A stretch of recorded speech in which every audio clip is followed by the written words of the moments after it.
Segundo Reis, capítulo 19, tá? Eu gostaria que você ficasse em pé para a gente ler, em referência a este texto de abertura. O tema desta manhã é apresentando a Deus as ameaças do inimigo. Vou repetir. O tema é apresentando a Deus as ameaças do inimigo. Segundo Reis, capítulo 19, versículo 14 até o 19, que diz assim: tendo Ezequias recebido a carta das mãos dos mensageiros, leu-a, então subiu à casa do Senhor, estendeu-a perante o Senhor, e orou perante o Senhor, dizendo: ó Senhor, ó Deus de Israel, que estás entronizado acima dos querubins, tu somente és o Deus de todos os reinos da terra. Tu fizestes os céus e a terra. Inclina ao Senhor o ouvido e ouve, abre, Senhor, os olhos e vê. Ouve todas as palavras de Senaqueribe, as quais ele enviou para afrontar o Deus vivo. Verdade é, Senhor, que os reis da Síria assolaram todas as nações e suas terras, e lançaram no fogo os deuses deles, porque deuses não eram, senão obra das mãos de homens, madeira e pedra, por isso os destruíram. Agora, pois, ó Senhor, nosso Deus, livra-nos das suas mãos, para que todos os reinos da terra saibam que só Tu és o Senhor Deus. Feche os seus olhos.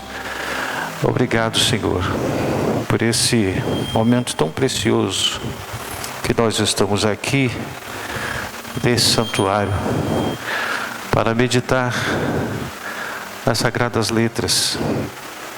Alcança a nossa alma, alcança o nosso íntimo, fala conosco, que o Espírito Santo possa ter liberdade de trazer a revelação da Tua palavra, em nome de Jesus. Amém. Pode sentar, queridos. Deixa a sua Bíblia aberta nesse texto, deixa ela aberta. Quanto mais eu conhecer de Deus, mais eu estou próximo dEle. Quanto menos eu conhecer de Deus, mais distante eu estou dEle. Você não fica longe de quem você conhece e você ama, você fica perto. Nós temos aqui uma postura em que Ezequias, ele apresentou uma carta que ele recebeu. Ezequias não escreveu carta nenhuma, ele recebeu uma carta. Carta de quem? Carta de um homem, de um rei chamado Senaqueribe. E essa carta continha ameaças, continha uma afronta ao Deus vivo. E Ezequias temeu. Por quê? Porque se você olhar um pouquinho antes, está dizendo aqui que é mais ou menos o que estava escrito a carta. O versículo 10 fala assim: assim falareis a Ezequias, rei de Judá, não te engane o teu Deus, em quem confias, dizendo: Jerusalém não será entregue nas mãos do rei da Síria. Já tens ouvido que fizeram os reis da Síria a todas as terras, como as destruíram totalmente? Crês tu que te livrarias? Porventura os deuses das nações livraram os povos que meus pais destruíram? Gozã, Arã, Rezefe e os filhos de Éden, que estavam em Talassar? Onde está o rei Arramate, e o rei Arpade, e o rei da cidade de Sevarvim, e Rena e Diva? Então essa era a carta que Ezequias recebeu, e ele temeu. E quando ele pegou aquela carta, mais ou menos ele fez assim, ele foi diante do Senhor e apresentou a carta a ele. Senhor, olha aqui que está escrito, é uma afronta ao Deus vivo. Nos dê o socorro, nos dê o livramento, para que todos possam entender que há só um Deus, o Senhor.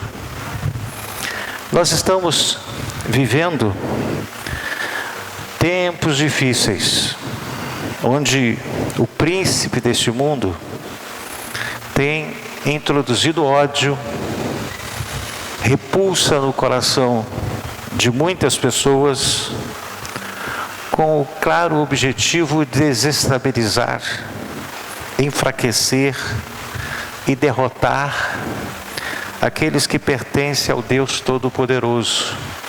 Sempre estamos sendo afrontados, sempre estamos sendo ridicularizados, sempre temos sido tratados com indiferença. Todos nós somos desprezados às vezes, rejeitados. O que fazer diante dessas ameaças? Que normalmente acontece quando você está menos esperando, você se surpreende, você se decepciona, você fica assustado. O que fazer diante dessas ameaças que recebemos de todos os lados, inclusive de dentro de nossa própria casa e às vezes da igreja? A carta que Ezequias recebeu foi uma carta de ameaça que foi entregue pelos mensageiros. Ezequias leu esta carta e, pela intensidade da ameaça que ele recebeu através da carta, ele apresentou a Deus, fazendo uma oração que nós lemos. Essa oração, o que está escrito nesses versos que nós lemos, é a oração de Ezequias. Eu gostaria que você colocasse no seu coração que as ameaças do inimigo têm por objetivo nutrir a desconfiança e as incertezas no coração. Quando começamos a acreditar na providência de Deus, mesmo diante de uma luta aparentemente impossível de ser vencida, começamos a enfraquecer a força do inimigo. Nós precisamos de ter fé, coragem e esperança. Quando eu exerço a minha fé, tenho coragem para usar a minha fé e tenho esperança naquilo que a palavra de Deus diz que vai acontecer, eu acabo enfraquecendo as armas do inimigo. Entenda que a desconfiança, as incertezas e, consequentemente, o enfraquecimento da fé são fontes de sobrevivência do inimigo. O inimigo sobrevive com as nossas incertezas. O inimigo sobrevive com o enfraquecimento da nossa fé. Isso são fontes que alimentam o inimigo, fortalece a intenção dele. Senaqueribe já tinha destruído muitas nações e estava zombando do Deus de Israel. No versículo 17 do texto que nós lemos aí do capítulo 19, ele diz assim: verdade é, Senhor, que os reis da Síria assolaram todas as nações e suas terras. No livro de 2 Crônicas, capítulo 32, versículo 17, esse Senaqueribe disse assim: ele escreveu também cartas para blasfemar do Senhor, Deus de Israel, e para falar contra ele, dizendo: assim como os deuses das nações de outras terras não livraram o seu povo das minhas mãos, assim também o Deus de Ezequias não livrará o seu povo das minhas mãos. Essa era a situação que Ezequias estava enfrentando. Ezequias estava com medo. Ezequias estava temendo. Por quê? Porque as nações próximas todas foram destruídas. Fisicamente, a batalha para Ezequias já estava perdida. Fisicamente. E somente um ato divino poderia garantir a vitória. Eu vou dando algumas pausas assim. Olha, existem situações na nossa vida que naturalmente é dado como perdido.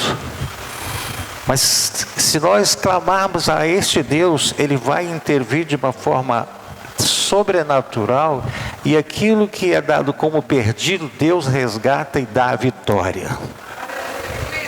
Esse é o Deus que nós servimos. Não adianta eu está tudo perdido e jogar tudo para o alto e desistir. Pode estar tudo perdido naturalmente, mas a última palavra vem dele. A última palavra, a resposta certa dos lábios vem do Senhor. Então eu não posso estar simplesmente chegando a uma conclusão pelas coisas naturais. Eu preciso esperar o fechamento com o resultado, com a resposta que vem deste Deus que não muda, que é o mesmo ontem, hoje e eternamente. Esse Deus que nós servimos. Entenda como eram as estratégias do inimigo. Entenda só. Eles pegavam os reis e cortavam os polegares da mão. Melhor, os polegares dos pés, primeiro. O que esse polegar aqui, esses dois, eles produzem equilíbrio. Uma pessoa sem os dois dedos polegares, ele não se equilibra. Porque esse dedãozinho é o ponto de equilíbrio. E eles cortavam esses dois polegares dos pés. Adoni-Bezek, que era um da equipe do rei da Assíria, cortava os polegares dos pés dos reis que ele derrotava, para que não tivesse como se equilibrar corretamente. Uma das estratégias malignas de Satanás é fazer com que os cristãos sejam desequilibrados e inconstantes. O diabo trabalha para você perder o equilíbrio. Essa é a arma de Satanás. Você perde o equilíbrio. Será? Vai acontecer? São polegares cortados. O diabo quer, com o objetivo, tirar o equilíbrio de uma vida cristã vitoriosa. Os cristãos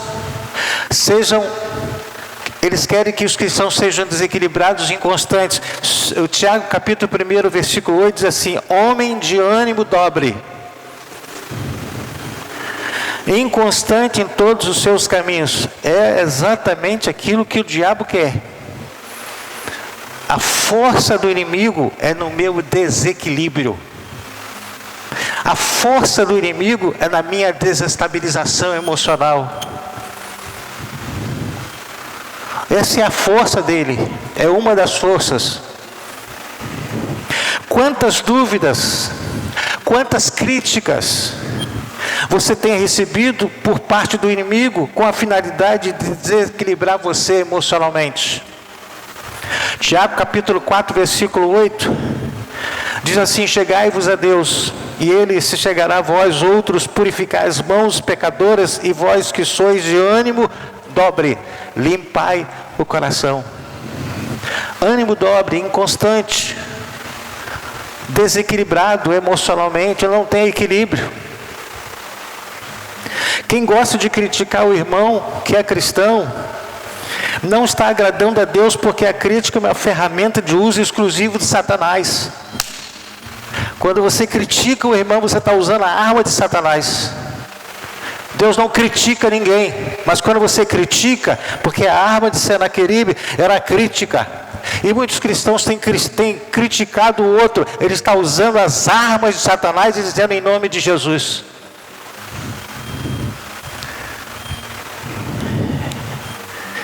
Segunda coisa que eles faziam, cortavam os polegares das mãos. Onde se concentra a força. Aqui eu pego. Fica assim, isso aqui como é que eu vou pegar?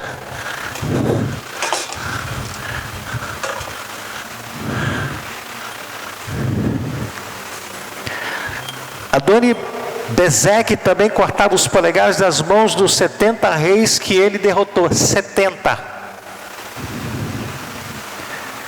Isso era para que eles não tivessem forças para pegar qualquer coisa.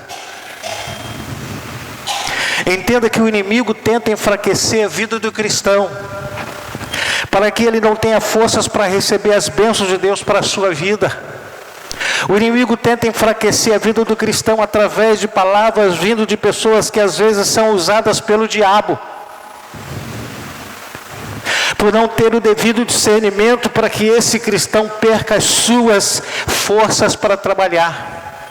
Duas coisas que o diabo faz para derrubar o cristão: perde equilíbrio e força. Esses 70 reis perderam o equilíbrio, porque os polegares foram cortados. Esses 70 perderam a força, porque os polegares das mãos foram cortados. E uma terceira coisa eles fizeram: como não havia equilíbrio nem nos pés, nem nas mãos, eles fizeram com que eles se prostrassem. Quando você não está equilibrado, você tem muito mais facilidade de cair, de prostrar, de você ir ao chão. E eles usavam isso. Olha o que ele fazia. Adoni-Bezeque humilhava os reis que derrotava para que ficassem prostrados e dependesse dele para comer as sobras que caíam da sua mesa. Tem muito cristão comendo migalha.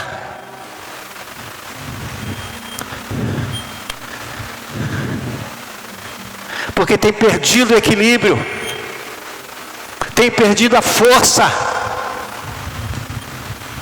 e está se contentando com as migalhas que caem da mesa de que não é do rei.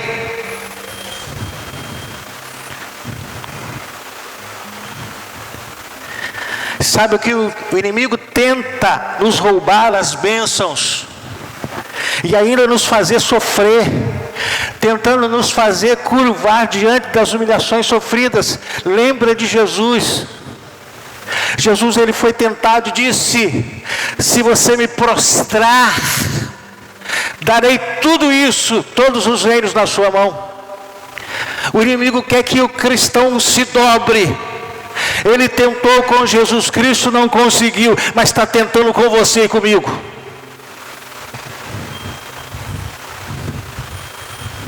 Tentando tirar o seu equilíbrio emocional, usando pessoas para te ofender, para te acusar, para te julgar, para você perder a estabilidade emocional. Tem muitas pessoas que estão perdendo a sua força, estão enfraquecidos.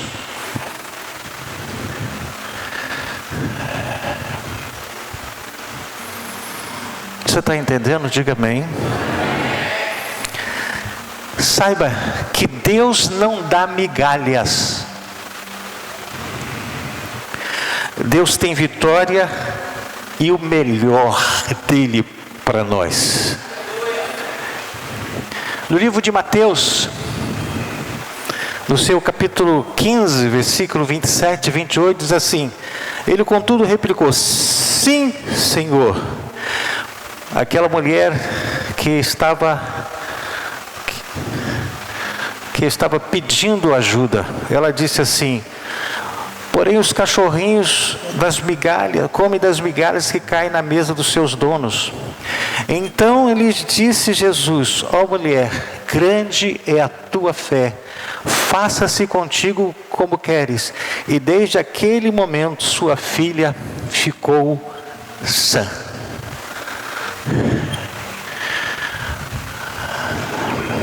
Quando Jesus viu aquela mulher se prostrando por causa das migalhas, disse: não, eu vi a sua fé, pode ficar de pé. Quem come migalha é aquele que não sabe quem é Deus, e se sabe, desistiu, desestabilizou-se emocionalmente, perdeu a força e tem recebido as migalhas do mundo. O que Ezequias fez para vencer o inimigo? Era uma ameaça.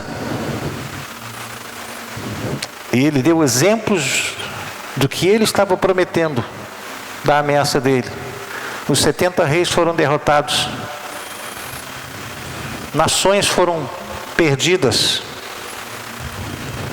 Ezequias, a Bíblia Sagrada diz que ele recobrou o ânimo. E ele começou a trabalhar enquanto ele estava em oração. Ele restaurou todo o muro quebrado. E sobre ele ergueu torres, levantou outro muro por fora, fortificou a Milo e fez armas e escudos em abundância. Está lá em 2 Crônicas, capítulo 32, versículo 5. O que Ezequias fez? Ele cobrou o ânimo, restaurou todo o muro quebrado, e sobre ele ergueu torres, levantou também outro muro por fora, fortificou a Milo na cidade de Davi e fez armas e escudos em abundância. Esta passagem mostra que o rei Ezequias estava preocupado com a defesa da sua cidade e tomando medidas emergenciais para fortificar os muros. Ei, quando eu sou só um frequentador de culto, eu não estou levantando muros. Muro da oração, muro do conhecimento, a torre do discernimento. Eu preciso construir as minhas defesas.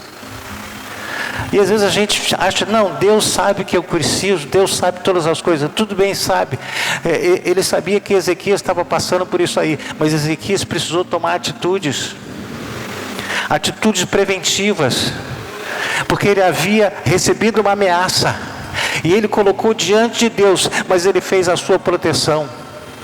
Às vezes nós oramos e deixamos a nossa vida desguarnecida, deixamos a nossa família desguarnecida, não construímos muros, não construímos torres, nós estamos deixando à mercê. Não, Deus sabe todas as coisas, mas não é dessa forma que Deus quer.